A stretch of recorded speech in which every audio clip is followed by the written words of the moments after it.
Sage Capital, Pokemon Biological Researcher Oren, designation the Professor.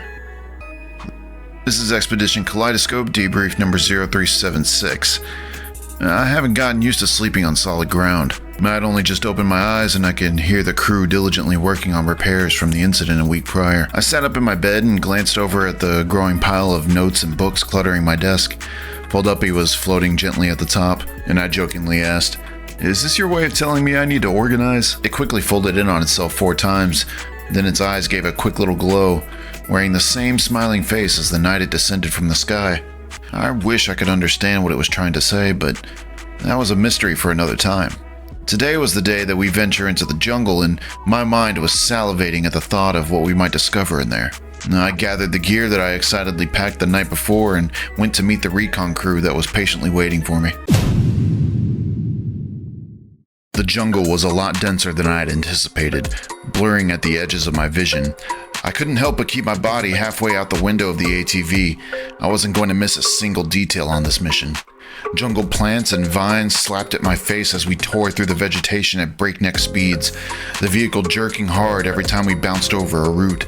We could barely see ahead of us. Unfortunately, foresight isn't a common trait amongst Sage leadership. After plowing through a wall of tangled underbrush, we slammed into a cluster of hidden rocks and launched straight off of a cliff, into a clearing. But I wasn't scared. I was too captivated by the sight to worry about the fall. A massive jungle lake opened up below us, surrounded by wide pastures of red and white flowers and towering megalithic trees twisting like ancient sculptures. Thin waterfalls spilled down off cliffsides into the basin, and everything was bathed in an emerald haze. The sunlight didn't come from above. It bled in sideways, filtering through the distant tree line. It was like a dream. One I was rudely pulled from by the crunch of metal and earth as the ATV hit the jungle floor. After helping out the rest of the Sage Recon squad out of the vehicle, I pulled out my scanner and swept the area. Among the colossal trees around the lake, one stood out. Smaller, sturdier, perfect for a survey point.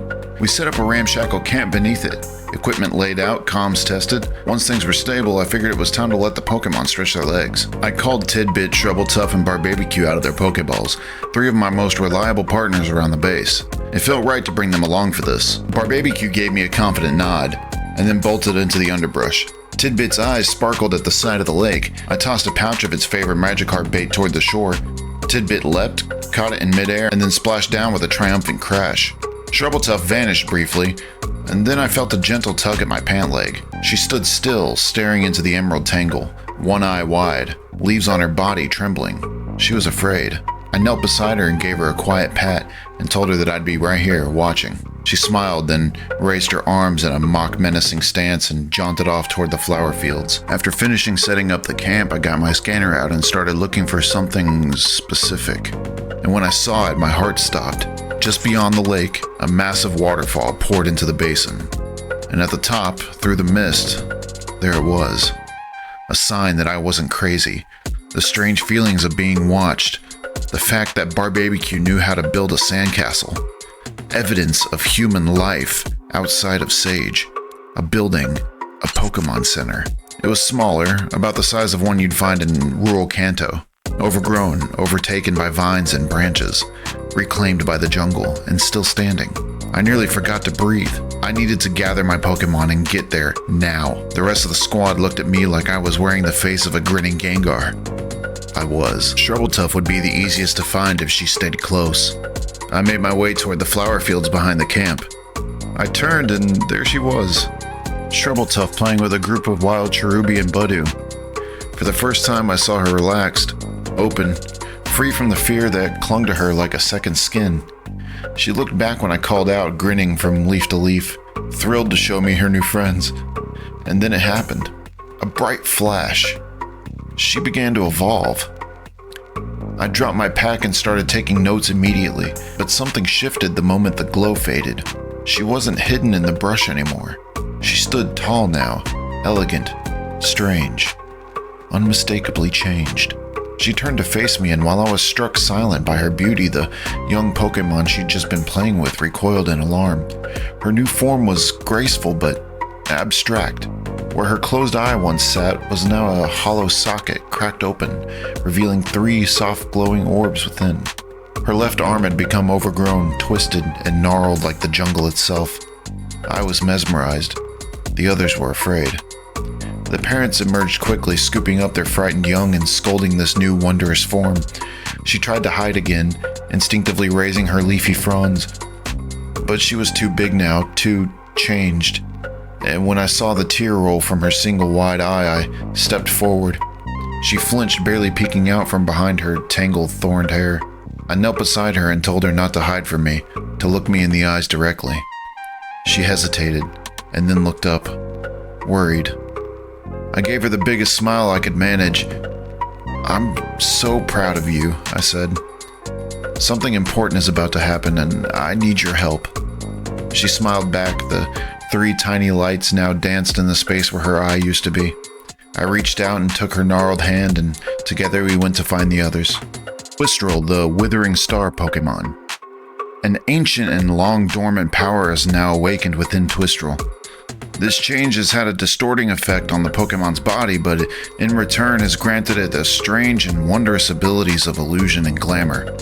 Twistrel is incredibly elusive, using a shimmering light to disappear amidst the trees and flowers.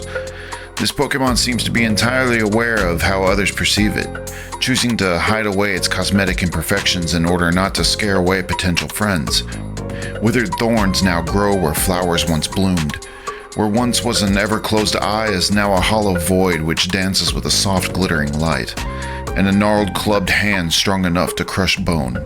Despite all this, Twistrel has shown incredible behavioral growth, no longer terrified of the world around it, replaced by a whimsical joy, choosing now to use its new eldritch powers to protect those it calls friend. With Twistrel at my side, we moved through the tangle in search of BarbabiQ. We reached a clearing just in time to see him locked in battle with a Tangrowth, bigger than him, but BarbabiQ wasn't backing down.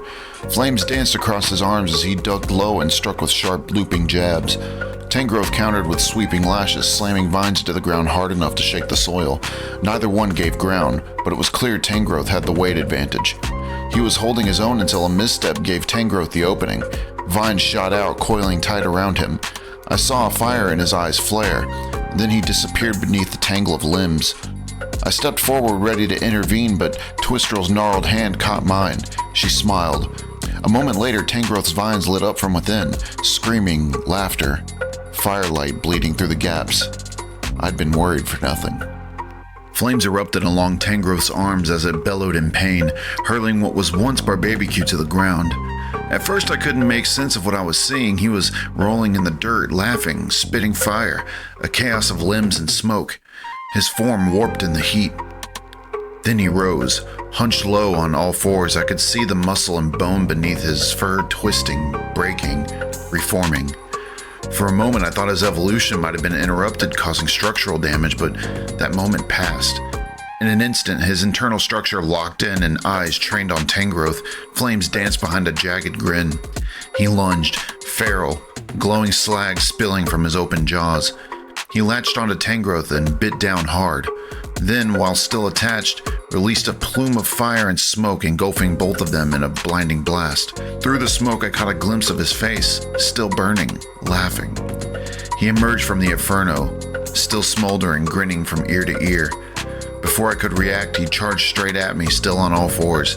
He pounced. For a second I braced for impact, but instead he tackled me playfully and started licking my face like an overexcited Growlithe. I couldn't help it, I laughed too. I shoved the beast off of me. His body was still shifting, internal structure glitching between forms. It looked painful, but his face said something entirely different. He was having fun. Emblazerk, the breakage Pokemon. Emblazerk enters a trance-like frenzy in battle, lashing out at anything and everything, sometimes even its own trainer. It shows no fear, no hesitation, and no sense of restraint once ignited. This state is triggered by an intense emotional stimulus. The resulting rage fuels an internal combustion engine that causes its molecular structure to break down. Bones and muscle melt and reknit mid-motion, its body constantly undoing and remaking itself. During brief moments of clarity, however, the structure locks in. No melting, no drift, just perfect cohesion. In these flashes, Emblazerk demonstrates combat capabilities far beyond its usual capacity. Hyper-focused, brutally efficient, and frighteningly fast. The runic markings along its body aren't superficial. They're exposed muscle, burned and cauterized into place by its own flames. Outside of battle, it's bizarrely affectionate, loyal to a fault. It plays rough, ignores boundaries, and shows affection with the same intensity that it shows aggression. I stood at the lake's edge, hoping Tidbit would come up to meet me. After a few minutes, I began to worry. I took off my lab coat and rummaged through my bag for a rebreather.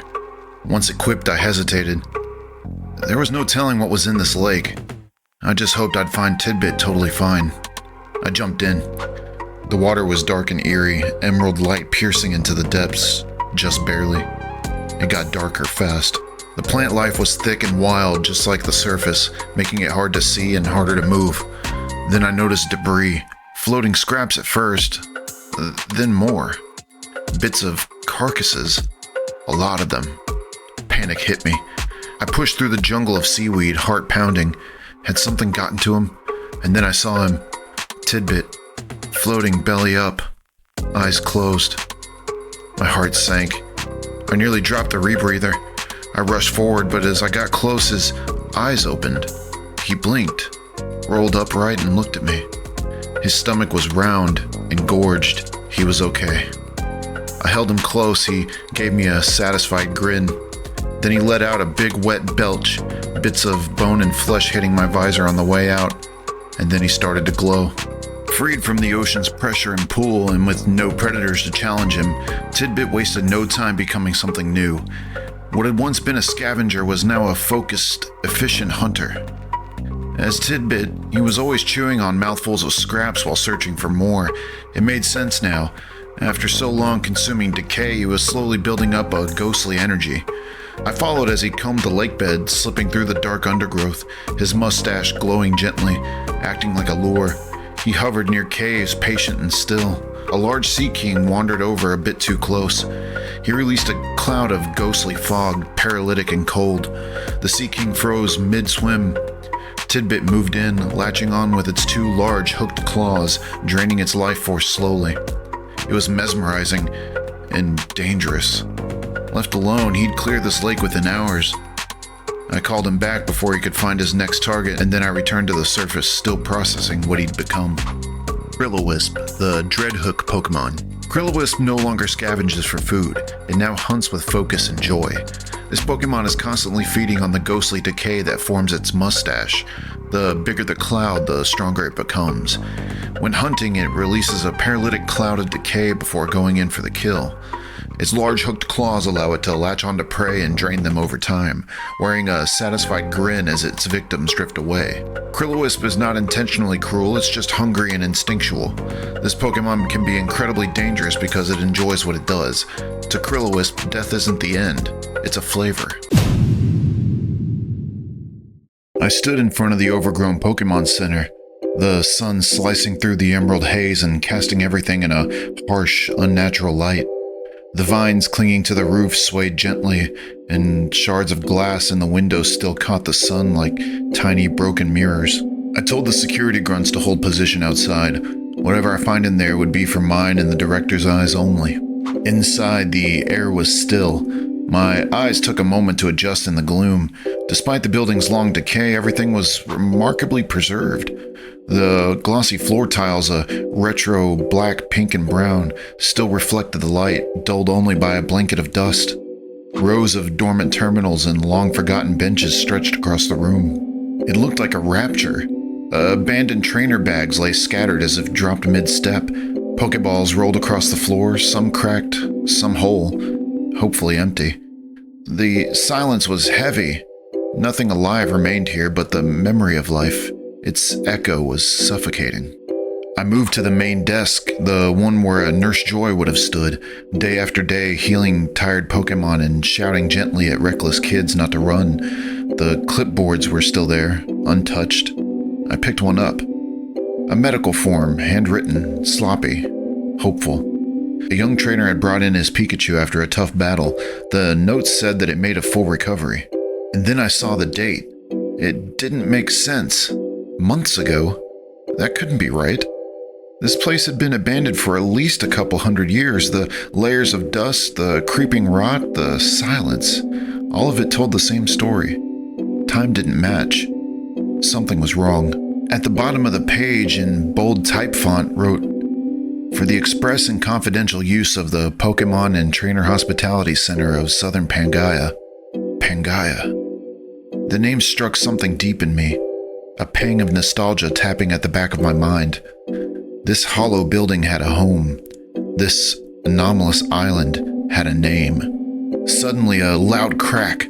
Something hit the floor behind me. I turned, but only caught a swirl of dust and the leaves of a large jungle plant rustling. The creeping feeling of being watched returned. I reached for my Pokeballs and called my partners. A low hiss echoed from the bush.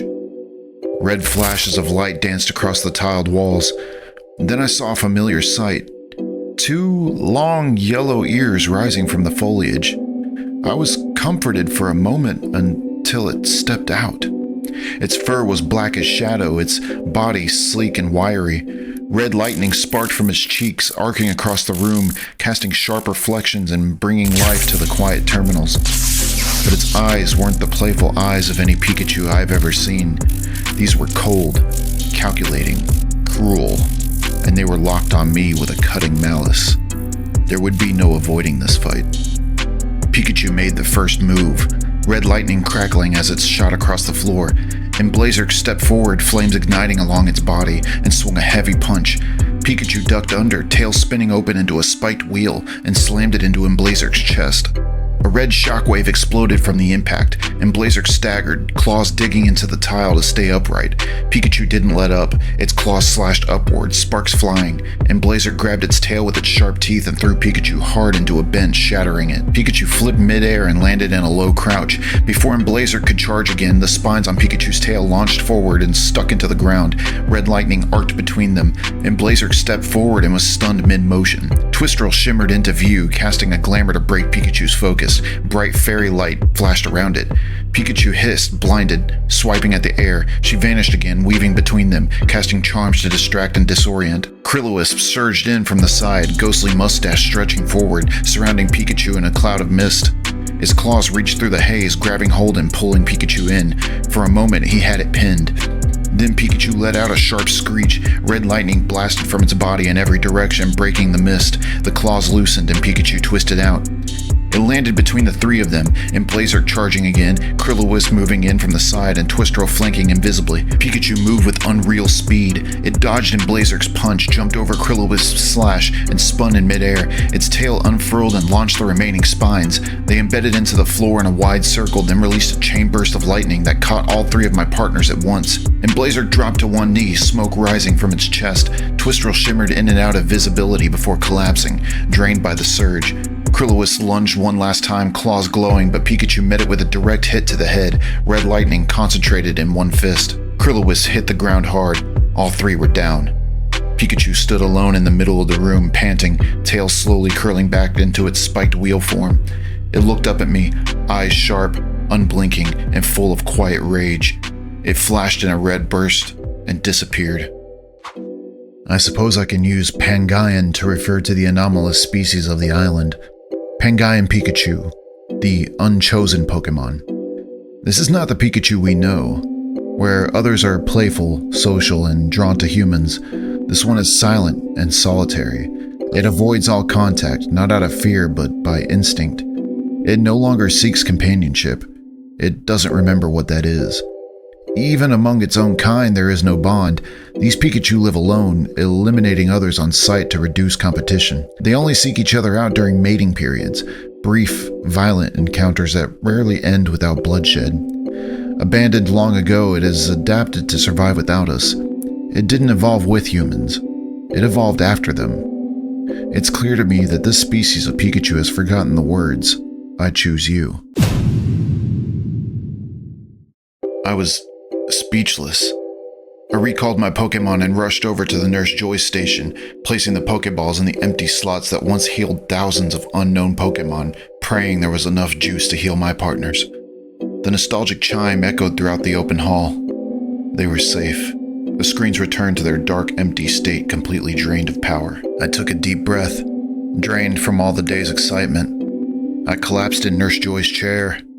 The first time it has comforted a human in who knows how long.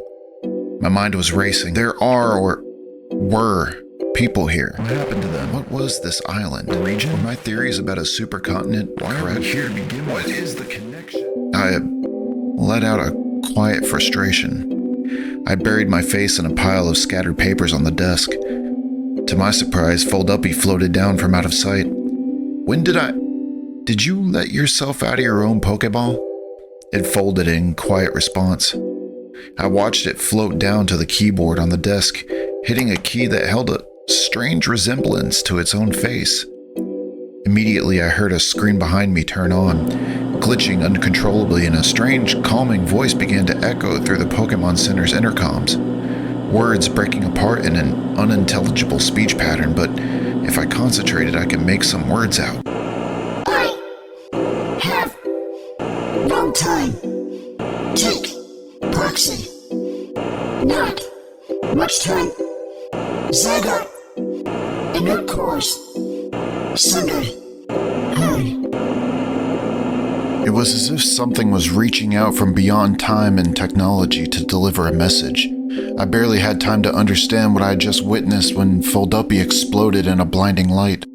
The connection made between Folduppy and whatever this voice was that compelled it to act caused Folduppy to evolve. From the brilliance emerged an ivory pyramid. The panels began to shift and warp, unfolding into an almost humanoid form. The panels began to emit millions of tiny lights like some sort of screen or interface. Its familiar face popped out of the top of the pyramid with a friendly, "Hello!" It spoke. Whatever connection it made to the voice in the static granted it the ability to talk. I was staggered. This place offered no answers, only more questions. I am Proximetry, your personal assistant. And I was beginning to wonder if I was losing my mind. Proximetry, the assistant Pokemon. Proximetry can communicate with humans fluently. Soft voice, always polite. It makes eye contact, it listens. Its body is lined with smooth panels that light up as it talks, flashing text, symbols, sometimes even maps or moving diagrams. The screens respond to tone and context, not just words. It's capable of making choices. I've seen hesitation, preference, even concern. When given a direct command, it shifts. No emotion, no delay. It carries out the task with perfect precision. It's alive, clearly, but something about it feels borrowed. There are moments when it stops mid-movement, like it's waiting for an input I can't detect. I've asked what it's doing, the answer is always the same. Listening. Not to me, though. It will not, or probably cannot, tell me what or who it's listening for. The voice in the static, maybe? Once, while we rested, it turned toward the empty sky and said, "Connection stable. Awaiting query." Then smiled as if nothing happened. I don't think Proximetry is just following orders. I think it's part of something else, a piece of something greater, just lost. And yet it still says my name like it knows me. Not like a program, like a companion. This has been Sage's most productive day so far on the anomaly. Pangaia. Still strange to put a name to the place that's been our home for these past few weeks. I digress.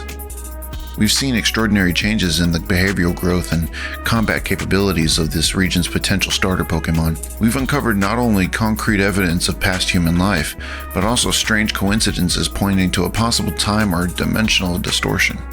We've discovered a regional variant of a beloved Pokemon and what happens when it's denied the role it was meant to play as our lovable companion. And the enigmatic Folduppy, it contacted a voice lost in the static of this remote island and was forever changed by the connection. Something about that voice is deeply unsettling, though. This island, whatever happened here, clearly took place in the distant past, but the data logs from the Pokemon Center suggest recent causal events. The voice even referenced inert Zygarde cores. A coincidence? Maybe, but I have my doubts. Whatever Pangaia is, whatever happened here, it's connected to the decaying environment surrounding the lifeless Zygarde husks that we found in every region. My resolve has never been stronger. I will find the truth. Sage will save humanity.